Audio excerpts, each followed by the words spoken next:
तो LM curve basically ये deal करता है, बेस करता है केनेजियन थ्योरी से। केनेजियन की जो लिक्विडिटी प्रेफरेंस थ्योरी है उस पे बेस करता है। इसमें हम डिस्कस करते हैं मनी मार्केट के इक्विलिब्रियम की। जिस तरह से आईएस कर्व की अगर हम बात करें तो वहाँ पे इक्विलिब्रियम देखते हैं, या आईएस कर्व में हम कौन सी मार्केट्स को स्टडी करते हैं, गुड्स मार्केट को। एलएम कर्व में हम मनी मार्केट को स्टडी करते हैं, मतलब मनी की डिमांड किस तरह से, मनी की सप्लाई किस तरह से है। उसके अलावा हम इसमें देखते हैं मनी मार्केट में इक्विलिब्रियम कब होता है। तो मनी मार्केट में इक्विलिब्रियम तब होता है जब मनी सप्लाई और मनी डिमांड इक्वल हो जाए। मनी सप्लाई हम किस तरह से लेते हैं, मनी सप्लाई का फॉर्मूला होता है M by P. M represent करता है मनी को, और मनी डिपेंड कर रही होती है इसकी प्राइसेस पे, मतलब मनी डिपेंड कर रही होती है उसके इंटरेस्ट रेट पे। उसके साथ हम ये ले सकते हैं कि मनी डिमांड। मनी डिमांड क्या होता है कि जहाँ पे हमने बात की है लिक्विडिटी प्रेफरेंस हम कह सकते हैं मनी को। डिमांड क्यों की जाती है मनी की, तीन पर्पस है, ट्रांजैक्शन पर्पस के लिए, प्रिकॉशनरी मोटिव के लिए और स्पेकुलेटिव डिमांड फॉर मनी। ये तीन पर्पस है, इनकी वजह से हम मनी की डिमांड करते हैं। ट्रांजैक्शन पर्पस क्या होता है, जो हमें मनी रिक्वायर्ड होती है डेली एक्टिविटीज को कैरी करने के लिए। प्रिकॉशनरी मोटिव या प्रिकॉशनरी डिमांड क्या होती है कि आप कुछ मनी को अपने पास होल्ड करते हो, सेव करते हो, कभी आपको इमरजेंसी में कोई जरूरत पड़ जाती है तो आप वो यूटिलाइज कर सकते हो। स्पेकुलेटिव डिमांड फॉर मनी क्या होती है, आपको मनी इसलिए भी रिक्वायर्ड होती है, आप इसलिए भी मनी डिमांड कर रहे होते हो ताकि आप उसको इन्वेस्ट कर सको। किन चीजों में, आप उन चीजों में इन्वेस्ट कर सको जिस पे आपको इंटरेस्ट मिल रहा हो, बॉन्ड्स या शेयर्स वगैरह में।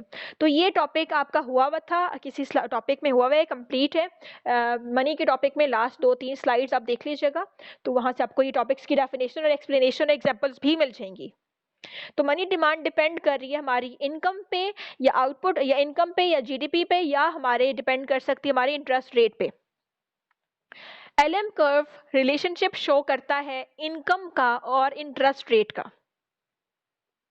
यहाँ पे हम ये कह सकते हैं, इसमें एक एजम्पशन ली जा सकती है कि जो एलएम कर्व है, यहाँ पे एज्यूम कर लेते हैं कि मनी की जो सप्लाई है, अगर बैंक या सेंट्रल बैंक या गवर्नमेंट फिक्स कर लेती है मनी की सप्लाई को, फिर मनी की डिमांड अगर इंक्रीज होती है, सप्लाई अगर फिक्स्ड है मनी की और डिमांड अगर बढ़ रही है मनी की, तो इसका जो कर्व है ये इस तरह से शो होगा।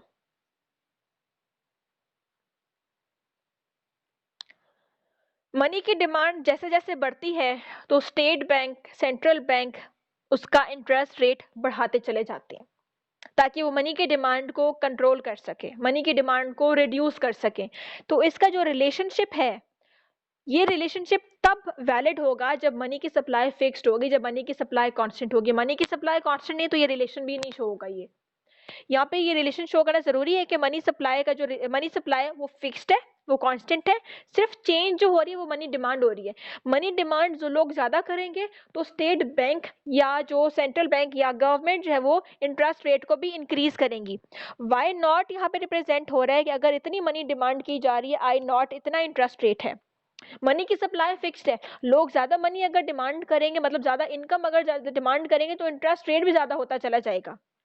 वाई नॉट से वाई वन पे अगर वो डिमांड करी है मनी की, तो आई नॉट से आई वन पे इंटरेस्ट रेट बढ़ जाएगा। मतलब कि इंटरेस्ट रेट का और मनी डिमांड का या इनकम का जो रिलेशन है वो पॉजिटिव रिलेशन है, डायरेक्ट रिलेशन है। एक फैक्टर बढ़ता है तो दूसरा फैक्टर भी बढ़ेगा। इसी तरह से दूसरा इसका एक तो केस ये ले सकते हैं, दूसरा केस ये ले सकते हैं कि अगर लोग जो है इन्वेस्टमेंट कर रहे हैं शेयर्स वगैरह में, बॉन्ड्स वगैरह में, उन पे अगर रेट ऑफ इंटरेस्ट उनको ज्यादा मिल रहा है तभी वो मनी की डिमांड ज्यादा करेंगे। एक तो हम बैंक से लोन्स की बात कर रहे हैं, दूसरा हम शेयर्स वगैरह की बात करते हैं। अगर बैंक जो बॉन्ड शेयर्स हैं उन पे रेट ऑफ इंटरेस्ट ज़्यादा मिलता है तब भी लोग मनी की डिमांड ज़्यादा करते हैं इंटरेस्ट रेट ज़्यादा लेने के लिए। तो उस सेंस में भी जो इनका रिलेशन है वो डायरेक्ट या पॉजिटिव रिलेशन बनता है। तो ये था बेसिकली एलएम कर्व, जिसमें आप लोगों ने इस टॉपिक को किस तरह से लेके चलना है। सबसे पहले आपने केनेजियन अप्रोच की बात करनी है कि केनेजियन से ये टॉपिक डिराइव हुआ, मनी के जो टॉपिक है केनेजियन थ्योरी से डिराइव हुआ। उसके बाद आपने इसमें बात करनी है कि मनी मार्केट होती क्या है, इसको डिफाइन कर दीजिएगा। फिर मनी मार्केट में इक्विलिब्रियम किस तरह से आता है, मनी सप्लाई जब मनी डिमांड की इक्वल आ जाए तो हम कहते हैं कि मनी मार्केट में इक्विलिब्रियम आ गया।